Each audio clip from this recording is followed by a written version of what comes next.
मित्रों नमस्कार। सूचना की दुनिया में आपका स्वागत है।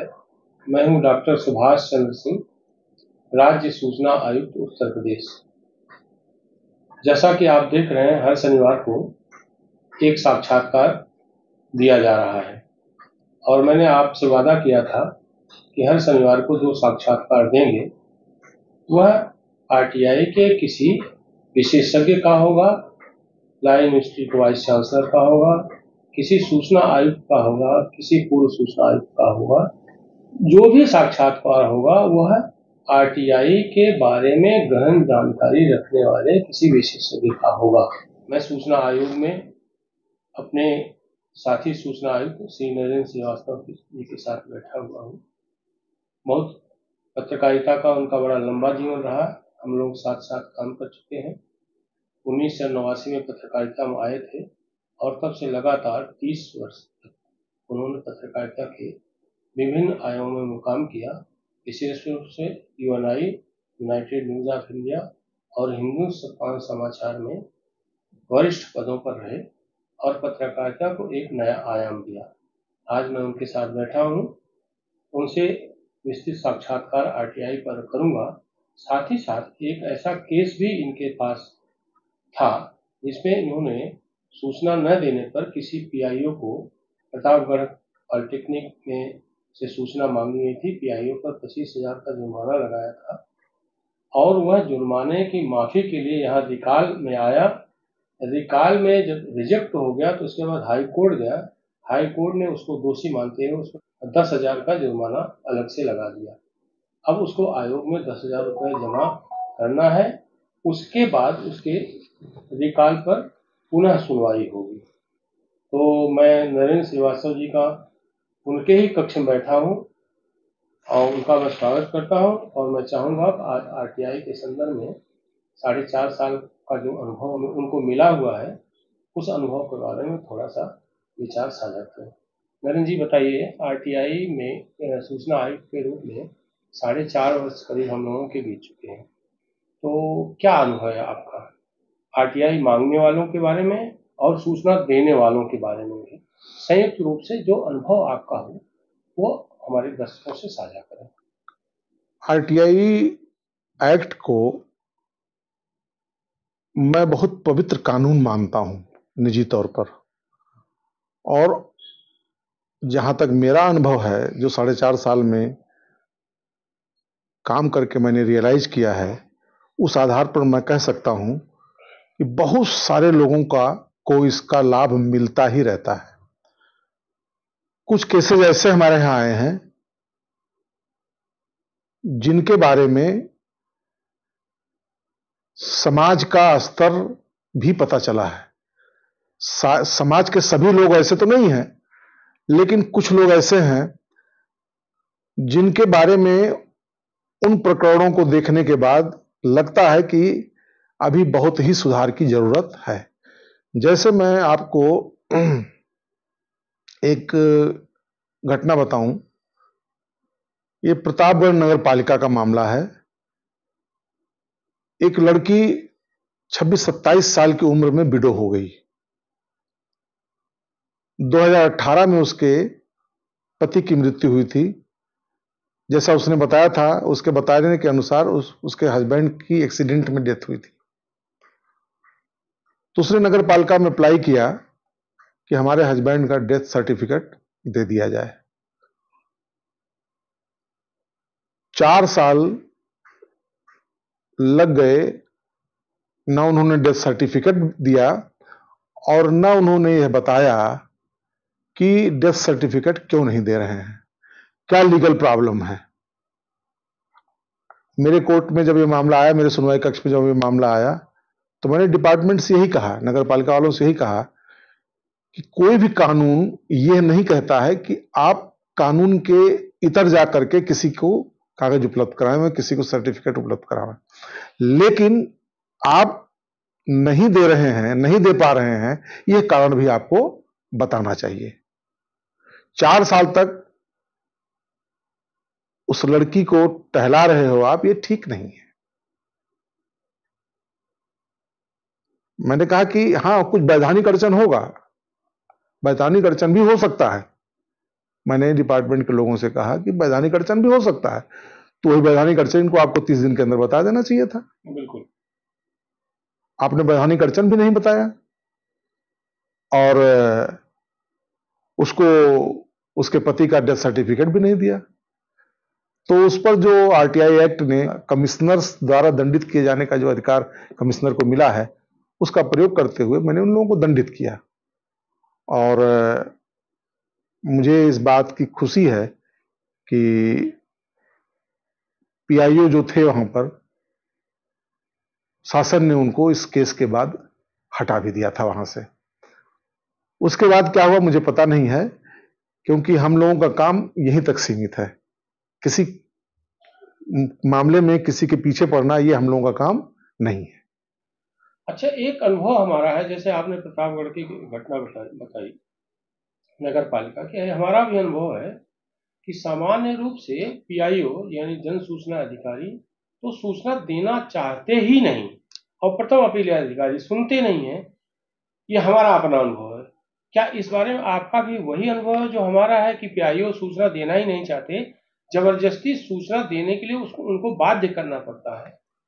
क्या यही अनुभव आपका भी है, या कहीं आपको कहीं अच्छा अनुभव पीआईओ के बारे में? नहीं, पीआईओ के बारे में मेरा कोई आपसे अच्छा अनुभव नहीं है, कमोबेश वही है। और मेरा ये मानना है, मैं आपसे थोड़ा सा आगे बढ़ करके बोलना चाहता हूं कि पीआईओ अगर अपना काम सुचारू रूप से करें तो जो सूचना आयोग में इतनी पेंडेंसी है केसेस की, इतनी पेंडेंसी रहे ही ना। ये बात सही है। ये सूचना पता नहीं क्यों भागते हैं। मैं तो इनकी जितनी भी मीटिंग लेता हूं, अपने कभी कभी सुनवाई के दौरान भी मैं कहता हूं कि प्रारूप 3 का रजिस्टर बनाओ बनाओ बनाओ।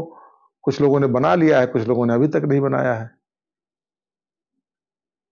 ये पवित्र कानून है, मैं तो इस कानून को पवित्र मानता हूं भाई। कई लेकिन तमाम वजहों से इसको और प्रभावी बनाने के लिए अभी और कुछ करना पड़ेगा। सामाजिक सोच बदलनी पड़ेगी। जैसे उस घटना ने मुझे झकझोर करके रख दिया था, जिसका मैंने भी थोड़ी देर पहले जिक्र किया आपसे। मेरे कहने का मतलब है भाई, अगर जरूरी नहीं है कि जो सूचना वो मांग रहे हैं वो सूचना आपके रिकॉर्ड में हो, तो अगर रिकॉर्ड में नहीं है तो भी लिख करके आपको देना ही पड़ेगा ना कि हमारे अभिलेख में उपलब्ध नहीं है। 30 दिन के भीतर हाँ, हर हाल में आपको जो भी आपको सूचना देनी है, तो नहीं देनी है तो विस्तृत है, तो शुल्क लेना है तो गोपनीय है, तो व्यक्तिगत है, तो आपको 30 दिन में तो हर हाल में बताना पड़ेगा। और 30 दिन का समय पर्याप्त होता है पीआईओ के लिए। और फिर 45 दिन प्रथम अपीली अधिकारी को ही मिलता है, या तो 5 दिन वो ट्रांसफर करे 6-3 के तहत, या वो सुनवाई करके 45 दिन के अंदर वो केस निस्तारण करे।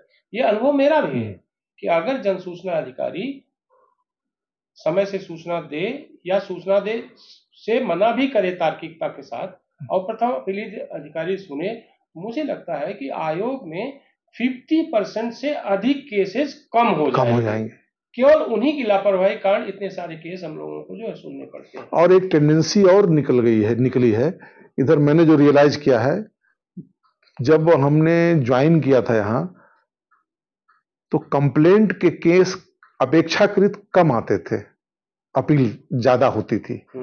अब शिकायत बढ़ गई है। धारा 18 का जो है वो आवेदक ज्यादा यूज कर रहा है। और मुझे लगता है कि इसमें 2 कारण हो सकते हैं। एक तो यह कि वादी को ये लगता होगा कि सूचना नहीं देगा, इसलिए जो है दंड के लिए आप आयोग में चलो 30 दिन के बाद ही, क्योंकि प्रथम अपीली अधिकारी सुनेगा नहीं। दूसरा इसका ये भी कारण है, हो सकता है आवेदक आदतन आरटीआई लगाने का हो और 45 दिन का समय वो बचाना चाह रहा हो, इसलिए आ जाता है। आपकी क्या राय है इसमें? मुझे भी लगता है ये भी हो सकता है, ये भी हो सकता है। मतलब ये मानकर चलें, इसका मतलब कि पक्ष और विपक्ष जो है, ये भी हो सकता है। अधिसंख्य भाई मामलों में पक्ष और विपक्ष लगभग पटरी से उतरे हुए हैं। जो सामान्य जन है, जिनको वास्तव में सूचना चाहिए, उनको सूचना ही चाहिए। और उनको सूचना ही चाहिए। वो सामान्य रूप से अपील में आते हैं और चाहते हैं कि हमको सूचना मिले। वो ये नहीं चाहते हैं कि उनको सूचना न मिले। कई केसेस ऐसे आए हैं जिसमें ये कहा गया साहब अगर दंड आपने लगा दिया है इससे मैं सूचना से तो वंचित रह जाऊंगा। तो उसमें 20(2) की नोटिस देनी पड़ती है कि भाई आप इनको सूचना उपलब्ध कराइए, नहीं आपके खिलाफ 20(2) की भी कार्रवाई हो जाएगी। तब शायद सूचना मिल जाती है, कभी कभी मिल जाती है, कभी कभी 20(2) की करनी पड़ती है। मेरे कहने का मतलब है कि सोच में आरटीआई से जुड़े लोग या आरटीआई की आवश्यकता जिनको है उनको सबको अपने अपने सोच में भी परिवर्तन करना चाहिए। बिल्कुल बिल्कुल।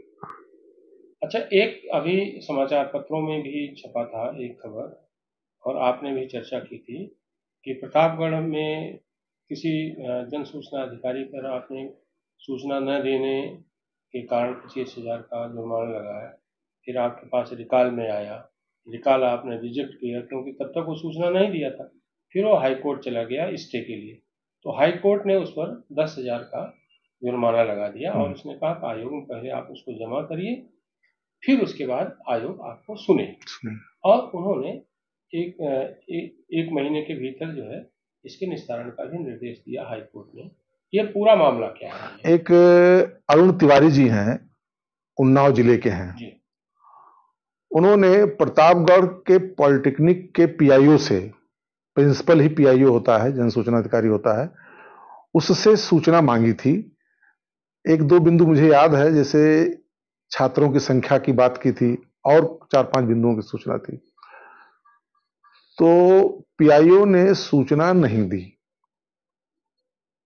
तो सूचना न देने की वजह से आयोग ने उन पर 25,000 रुपए का जुर्माना लगा दिया, जैसा आमतौर पर होता है, जो आरटीआई एक्ट में जो प्रावधान है उसके अनुसार उसका सहारा लेते हुए उनको दंडित कर दिया। तो जो आयोग ने उनको 25,000 रुपए जुर्माना भरने का आदेश दिए थे, उसके संबंध में उन्होंने उस आदेश के खिलाफ उन्होंने आयोग में ही रिकॉल दाखिल किया। आपके पास? हाँ, हमारे पास ही रिकॉल दाखिल किया। तो रिकॉल का मैंने अध्ययन करने के बाद नियमानुसार उस रिकॉल को रिजेक्ट कर दिया। तो रिकॉल रिजेक्शन के खिलाफ वो चले गए हाई कोर्ट। हाई कोर्ट ने उन पर आयोग को कंपनसेट करते हुए जुर्माने के रूप में 10,000 रुपए का जुर्माना उन पर लगा दिया और यह भी कहा आयोग ने कि आप ये 10,000 रुपए का जुर्माना वो आयोग में ही जमा करेंगे। और जुर्माना जमा करने के बाद आयोग को निर्देशित किया कि इनके मामले को, जो रिकॉल का मामला इनका था, उसको 4 सप्ताह में आप उसका निस्तारण कर दीजिए।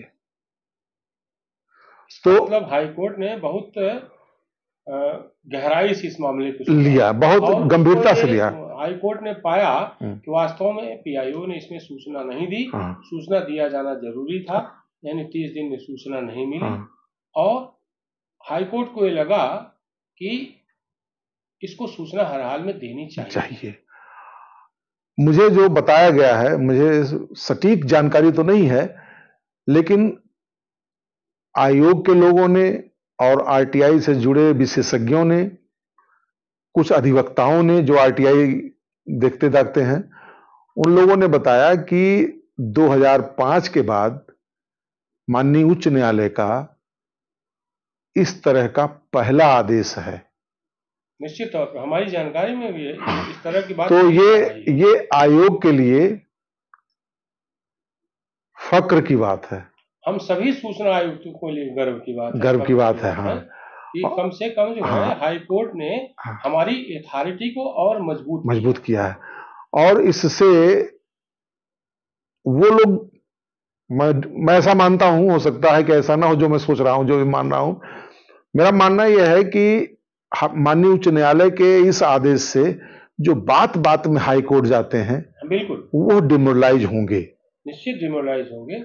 अन्यथा यहाँ की एक प्रवृत्ति बन गई है पीआईओ की, खास रूप से उनको लगता है ठीक है कोई बात नहीं है, दंड लग जाएगा, सूचना नहीं देंगे, बहुत होगा, रिकॉल रिजेक्ट होगा, हम हाई कोर्ट जाएंगे, स्टे लेकर के चले आएंगे। इस बार हाई कोर्ट ने स्टे न देकर जो 10,000 का जुर्माना लगाया, ये एक प्रकार से जन सूचना अधिकारियों के लिए बड़ा सबक है।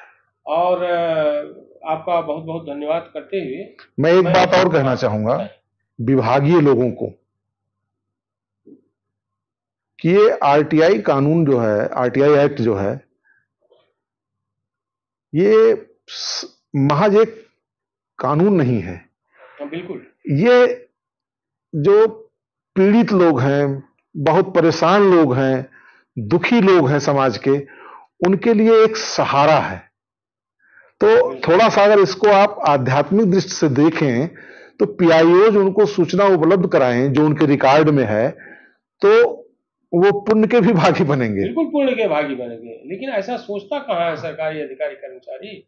उसको तो ये लगता है कि सूचना, मेरे अनुभव में भी आया है कि पीआईओज प्राय ये सोचते हैं कि जैसे आरटीआई उनके ऊपर बड़ा भारी बोझ है, जबकि उनका ये ड्यूटी का उनके हिस्सा है। ये बार बार हम बताते भी हैं कि ये आपकी ड्यूटी का हिस्सा है, और ड्यूटी का हिस्सा बना करके इसको कर्तव्य के रूप में इसको माने, और मूल कार्य के साथ ये कार्य भी आपको करना है, ये आपकी बाध्यता है। अब भाई साहब, विभाग का नाम बताना उचित नहीं होगा। सुनवाई कक्ष संख्या 10 के अधीन जो जिले हैं, उसमें से एक जिले का एक अधिकारी है, वो न सूचना देता है, न कोई रिटर्न सबमिशन आता है, न उनका कोई रिप्रेजेंटेटिव आ रहा है। ऐसे में पीठासीन अधिकारी के पास दंड के अलावा और कोई रास्ता नहीं है। दंड भी कोई कई उन पर लग चुके हैं, फिर भी नहीं आ रहे हैं। क्या सोच रहे हैं, क्या नहीं सोच रहे हैं, मैं तो ऐसे मैं ढीठ शब्द यूज कर रहा हूं, बिल्कुल ऐसे ढीठ अधिकारियों पर भी माननीय उच्च न्यायालय का आदेश डंडे की तरह है, अंकुश लगाएगा उनकी। हाँ, तो ये तो बहुत, ये आदेश तो मैं इसको मील का पत्थर, नहीं बिल्कुल मील का पत्थर है, मान करके चल रहा हूं कि मील का पत्थर साबित होगा। आपका बहुत बहुत धन्यवाद नरेंद्र जी, जानकारी साझा करने के लिए। और सूचना की दुनिया की ओर से मैं आरटीआई जो लगाते हैं वो भी, और जिनको सूचना देनी होती है वो भी, दोनों लोगों को आरटीआई एक्ट को एक प्रकार से अपना कर्तव्य मानकर, पवित्र मान करके आरटीआई के संदर्भ में सूचना मांगनी भी चाहिए। और जो जन सूचना अधिकारी हैं उनको तो इसको अपनी ड्यूटी का मूल हिस्सा मान करके सूचना हर हाल में जो कुछ भी उनके रिकॉर्ड में है उसको देना ही चाहिए। अन्यथा उनका भी वही हाल हो सकता है जो एक पीआईओ प्रतापगढ़ का हुआ है।